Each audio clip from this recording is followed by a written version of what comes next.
got off work. So after working a long day, I decided before I went to work that I want to try this new baking soda and apple cider vinegar for your hair. After much looking into this, I found that baking soda will actually clear your hair of buildup. Now, this is not normally what you would buy in a store. This is like huge, way bigger than anybody would normally need to have. So this is baking soda. It's just all natural, pure baking soda. Arm & Hammer. Normal. A measuring cup. I have this cool little dandy one that has both.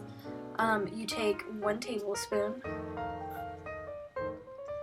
so 1 TBS, and you dip it in there, put it in there, get a cup of water, or for me, it was just easier for me to get what looked like a cup. It's a little bit more than a cup. This is what I'm drinking right now. But for me, I just took it here and then just poured it directly in there, shook it up. Then when I got in the shower, got my hair nice and wet, you know, normal things you do in the shower.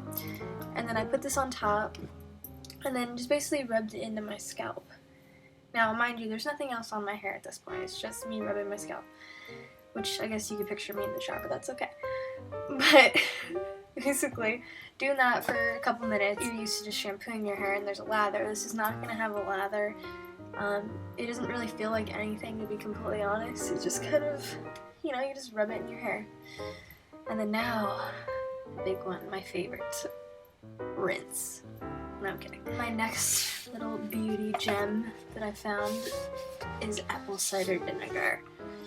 This one you can just buy at Stater Brothers. It's super cheap. I mean, it's one of those things that you just have around the house. I live with my grandparents, so naturally they have all these like organic and like pure things. So thank you, grandparents. It detangles your hair follicles, it seals your cuticles, balances your hair pH. It's rich in minerals, enzymes, vitamins, especially potassium. It can really even actually treat dandruff. It's just an all-around like great little natural thing to have. So basically the same concept again. You do your 1 tablespoon. Now it's gonna be liquid, so it's a little different. You know, put it in there. Again, 1 thing of this. For me, I have longer hair, so naturally I just decided to up the ante. Did 2 and 2, so 2 cups. Now, mind you, this is after you have already put the baking soda in your hair, rinse that out. Then this is basically like just like a rinse. Like you'll put it on top and just let it fall down. Initially it smells kind of weird. It smells like vinegar, you know, but then you leave it in for a couple minutes, let it sit. It's kind of basically doing its own thing. It just smells really bad. And then you rinse it out and the smell kind of goes away at that point. Personally, I put on a little bit of conditioner on my ends because my ends are color treated. So I decided to, you know, just at least let them have a little bit of fun. And I don't know, just put conditioner on them. Rinsed that out and then started getting ready, went to work.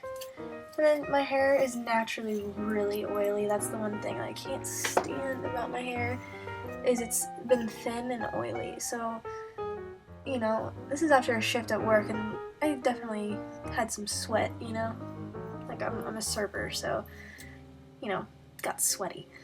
And, yeah, and it, you know, it's still really, really, really nice, and normally, you know, it has a lot more oil in it. Alright guys, so I want to thank you for watching. Obviously subscribe, that'd be freaking awesome, because I'm new to this. But I'll go ahead and post some links to Amazon products. I'll do the apple cider vinegar and the baking soda just for you.